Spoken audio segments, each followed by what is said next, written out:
Hello दोस्तों, कैसे हैं आप सब। ड्रीम्स मोटो में एक बार फिर आपका स्वागत है। एक क्वेश्चन है जो बहुत ज़्यादा स्टूडेंट ने कमेंट सेक्शन में पूछा है और वो ये है कि एम्स का जो बीएससी नर्सिंग के लिए 2024 में जो एग्ज़ाम होने वाला है, तो उसमें से बहुत सारे ऐसे स्टूडेंट हैं जो बिगनर्स हैं और जिनको समझ में नहीं आ रहा है कि मतलब जो एम्स का एग्ज़ाम 2024 में नर्सिंग के लिए होने वाला है उसके लिए प्रिपरेशन किस तरीके से करें। ये लगभग 4 से 5 स्टूडेंट का बहुत ही कंटिन्यू डाउट है कि मतलब हमें प्रिपरेशन स्टार्ट करनी है लेकिन हमें समझ में नहीं आ रहा है कि किस तरीके से कौन से टॉपिक को कैसे पढ़ें। ठीक है, तो आज का जो वीडियो है उसमें हम मेनली यही डिस्कस करने वाले हैं कि एम्स का जो बीएससी नर्सिंग के लिए 2024 में जो एंट्रेंस एग्जाम होने वाला है उसकी जो भी बिगनर्स हैं बेसिकली, मतलब जिन्होंने अभी एग्जाम में पार्टिसिपेट नहीं किया है या जो सिर्फ क्लास 12th अभी कंप्लीट करके आए हैं और जिन्होंने किसी भी नर्सिंग एंट्रेंस एग्जाम में पार्टिसिपेट नहीं किया है, तो वो अपनी प्रिपरेशन किस तरीके से स्टार्ट करें। तो इसके लिए मैंने लगभग 4 से 5 पॉइंट ऐसे क्लियर तरीके से बनाए हैं जिनसे अगर आप जिनको फॉलो करते हुए अगर आप अपनी प्रिपरेशन को कंटिन्यू करोगे तो आपकी जो प्रिपरेशन है वो एक प्रॉपर वे में कंप्लीट हो जाएगी। ठीक है, तो अगर आप में से जो भी स्टूडेंट बिल्कुल बिगनर्स हैं, जिनकी क्लास 12th कंप्लीट हुई है, जिन्होंने अभी किसी भी नर्सिंग एंट्रेंस एग्जाम में पार्टिसिपेट नहीं किया, तो उनके लिए ये वीडियो बहुत ज़्यादा इंपॉर्टेंट होने वाली है। तो वीडियो को एंड तक जरूर देखें जिससे आपको जो भी क्लियर पॉइंट है प्रिपरेशन से रिलेटेड वो आपको समझ में आए। सबसे पहले हम डिस्कस करेंगे जो सबसे पहला पॉइंट है उसमें कि आप क्या कीजिए। जैसे आप बिगनर्स हैं या फिर आपने अभी तक आपको नहीं पता है कि एम्स में जो भी क्वेश्चन आपसे पूछे जाते हैं वो कौन कौन से टॉपिक से पूछे जाते हैं, कौन कौन से सब्जेक्ट से पूछे जाते हैं, तो आप क्या कीजिए, जो सिलेबस का पीडीएफ है जो एग्जाम का, उसको आप जो ऑफिशियल वेबसाइट है उससे डाउनलोड कर लीजिए। क्योंकि इससे क्या होगा कि आपको एक तो आइडिया लगेगा कि कौन कौन से सब्जेक्ट से क्वेश्चन जो है किस किस टॉपिक से आपसे क्वेश्चन पूछे जाते हैं। ठीक है, उसके अलावा जो एग्जाम पैटर्न है, जिन भी स्टूडेंट को मतलब एम्स का बीएससी नर्सिंग के लिए जो एंट्रेंस एग्जाम होता है उसका एग्जाम पैटर्न अगर नहीं पता है तो मैंने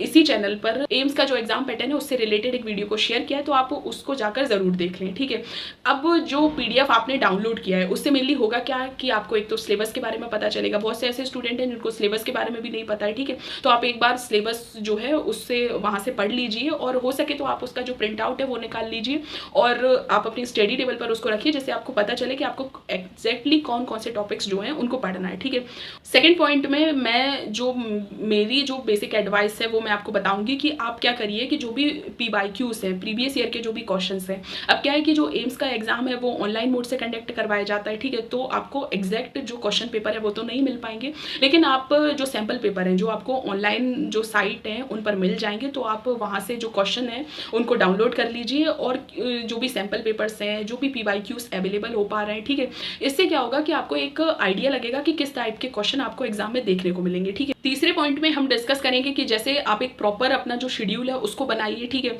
आपके पास 4 सब्जेक्ट हैं, बायोलॉजी, केमिस्ट्री, फिजिक्स और जनरल नॉलेज। ठीक है, अब जो जीके के क्वेश्चन है वो 10 बेसिक क्वेश्चन आपसे पूछे जाते हैं, जिसमें आपको इतनी ज़्यादा मतलब आप किसी भी जो भी मतलब जीके से रिलेटेड जो भी प्रीवियस ईयर के क्वेश्चन अगर आपको क्वेश्चन पेपर में मिल जाते हैं तो आप उनको सॉल्व कर लीजिए। ठीक है, जिससे आपको एक बेसिक आइडिया समझ में आ जाएगा कि मेनली आपसे क्वेश्चन किस टाइप के पूछे जाते हैं। मेन जो फोकस आपको करना है वो 3 सब्जेक्ट पे करना है, बायोलॉजी, केमिस्ट्री और फिजिक्स। ठीक है, उसमें भी जो सबसे ज़्यादा जो कंपटीशन आपका होगा वो बायोलॉजी सब्जेक्ट को लेकर होगा। क्वेश्चन आपसे उतने ही पूछे जाते हैं। ठीक है, लेकिन उनका जो लेवल होता है वो उसका लेवल डिफरेंशिएट होता है। ठीक है, आप अपना सबसे ज़्यादा फोकस बायोलॉजी सब्जेक्ट पे कीजिए। इसका मतलब ये नहीं कि आप बाकी के जो 2 सब्जेक्ट हैं उनको भूल जाएं, आप प्रॉपर सॉल्व कीजिए क्वेश्चंस। ठीक है, उनको टॉपिक्स को पढ़िए। सबसे पहले जो भी जैसे फॉर एग्जांपल आप बायोलॉजी सब्जेक्ट का भी क्वेश्चन सॉल्व कर रहे हो तो सबसे पहले आपके टॉपिक्स क्लियर होने चाहिए। आप जो भी क्वेश्चन पढ़ रहे हो, जो भी टॉपिक्स या चैप्टर्स वगैरह पढ़ रहे हो, तो उनको इस तरीके से पढ़िए कि आपको अच्छे से समझ में आए। अगर कोई डाउट या कन्फ्यूजन है तो आप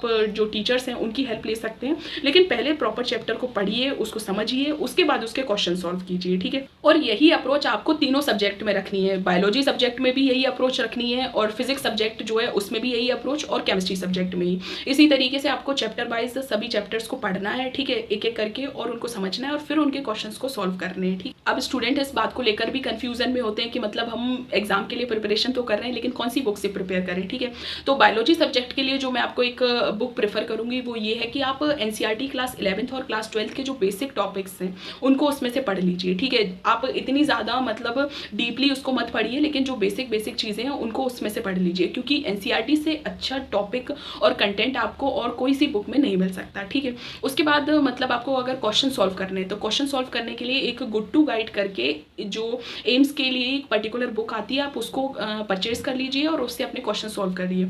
तो आप एम्स की जो गुड टू गाइड करके बुक है उसको खरीद सकते हो। ठीक है, उसके अलावा अगर मान लीजिए कि अगर वो आपने सॉल्व कर लिए तो उसके बाद आप ऐसा कर सकते हो कि जो प्रीवियस ईयर के क्वेश्चंस को लेकर बुक्स आती हैं जो मेनली एक प्रॉपर एक बेसिक पैटर्न पर बनती हैं कि जो जिससे आप किसी भी नर्सिंग एंट्रेंस एग्जाम में पार्टिसिपेट कर सकते हो उन बुक्स को सॉल्व करके, ठीक है। तो आप उनमें से किसी बुक को सॉल्व कर लीजिए, जिससे क्या होगा कि आपको नर्सिंग एग्जाम से रिलेटेड एक प्रॉपर जो बेसिक आइडिया है वो आपको समझ में आएगा। उसके अलावा आप ज़्यादा से ज़्यादा क्वेश्चन सॉल्व कर पाओगे, ठीक है। अब 4th नंबर पर हम डिस्कस करेंगे कि मतलब आप, मैंने शुरू में ही आपको बोला था कि आप जितने हो सके उतने प्रीवियस ईयर के क्वेश्चन सैम्पल पेपर जितने ज़्यादा हो सके आपके पास होने चाहिए, क्योंकि ये आपकी वो हेल्प करेंगे जितनी आप बुक से भी हेल्प नहीं ले सकते हो। क्योंकि क्या है कि आपके पास क्वेश्चन पेपर होंगे तो आपको एक प्रॉपर आइडिया लगेगा कि इस तरीके के क्वेश्चन आपसे पूछे जाते हैं, और लगभग मेरे हिसाब से 150 से 200 तक क्वेश्चन पेपर जो है वो आपको सॉल्व करने चाहिए, ठीक है। क्योंकि जब आप इतने क्वेश्चन पेपर को सॉल्व करोगे तो आपको एक आइडिया लगेगा कि पर्टिकुलर इस टॉपिक से इस टाइप के क्वेश्चन आते हैं, ठीक है। तो ये आपकी प्रिपरेशन में भी हेल्प करेंगे। अगर मान लीजिए आपके पास प्रिपरेशन के लिए टाइम कम है तो आप जो क्वेश्चन पेपर हैं उनको सॉल्व करके भी अपनी लगभग 20 से 40% प्रिपरेशन जो है उसको कंप्लीट कर सकते हो, ठीक है।